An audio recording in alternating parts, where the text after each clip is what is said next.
बांग्लादेश में शेख हसीना के अपदस्थ होने के बाद बिगड़े हालातों में अल्पसंख्यक हिंदू समुदाय को लगातार निशाना बनाया जा रहा है। कट्टरपंथियों की जमात हिंदुओं के घरों को टारगेट कर रही है, दुकानें लूटी जा रही है और कई मामलों में तो निर्मम हत्याएं भी हो रही हैं। एक ऐसी घटना में बीते गुरुवार 4 हमलावरों ने हिंदू नेता भवेश चंद्र रॉय की बेरहमी से हत्या कर दी। भवेश बांग्लादेश में पूजा उत्सव परिषद की बिराल इकाई के उपाध्यक्ष थे। भारत ने भवेश राय की हत्या पर कड़ा विरोध जताया है। भारत ने बांग्लादेश की अंतरिम सरकार से बिना किसी भेदभाव या बहाने के हिंदुओं समेत सभी अल्पसंख्यकों की रक्षा करने की अपील की है।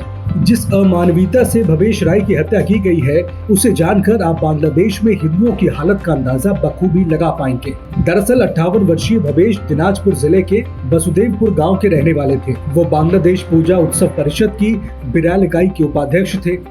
17 अप्रैल को 4 अज्ञात हमलावरों ने पहले तो उनका अपहरण किया, उसके बाद चारों ने मिलकर बड़ी बेरहमी से भवेश राय की पिटाई की। इस दौरान भवेश को काफी गंभीर चोटें आईं।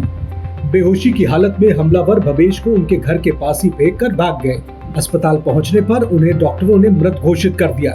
भवेश रॉय अकेले हिंदू नेता नहीं हैं, जिनको हाल ही में कट्टरपंथियों ने निशाना बनाया हो। हरधन रॉय, काजल रॉय, प्रणव घोष, राजेश्वर दास, ये वो हिंदू नेता हैं जिनकी अगस्त में शेख हसीना के पतन के बाद निर्ममता से हत्या कर दी गई है। बांग्लादेश में लगातार हिंदुओं पर हो रहे अत्याचार को लेकर भारत सरकार ने सख्त रुख अपना रखा है। गुरुवार को हुई भवेश रॉय की हत्या की भारत ने कड़े शब्दों में निंदा की है। विदेश मंत्रालय के प्रवक्ता रणधीर जायसवाल ने एक सोशल मीडिया पोस्ट में इसे क्रूर हत्या कहा।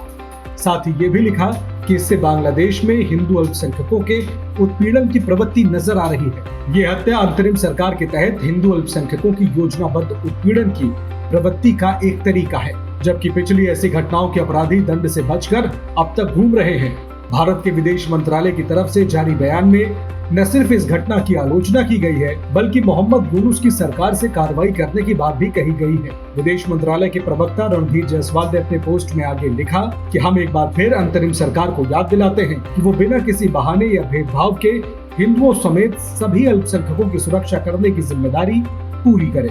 दरअसल पिछले साल अगस्त महीने में अपनी सरकार के खिलाफ हो रहे जबरदस्त विरोध प्रदर्शन के कारण बांग्लादेश की तत्कालीन प्रधानमंत्री शेख हसीना को देश छोड़ भारत में शरण लेनी पड़ी थी। शेख हसीना के अपदस्थ होने के बाद से ही बांग्लादेश में हालात तनावपूर्ण बने हुए हैं। वहां हो रही हिंसा में लगातार अल्पसंख्यक हिंदुओं को निशाना बनाया जा रहा है। भारत कई बार बांग्लादेश के अंतरिम सरकार से हिंदुओं की सुरक्षा करने को कह चुकी है। हाल ही में पीएम मोदी और मोहम्मद यूनुस की मुलाकात में भी प्रधानमंत्री मोदी ने हिंदुओं पर हो रहे अत्याचार का मुद्दा उठाया था, लेकिन बावजूद इसके बांग्लादेश में हिंसा रुकने का नाम नहीं ले रही।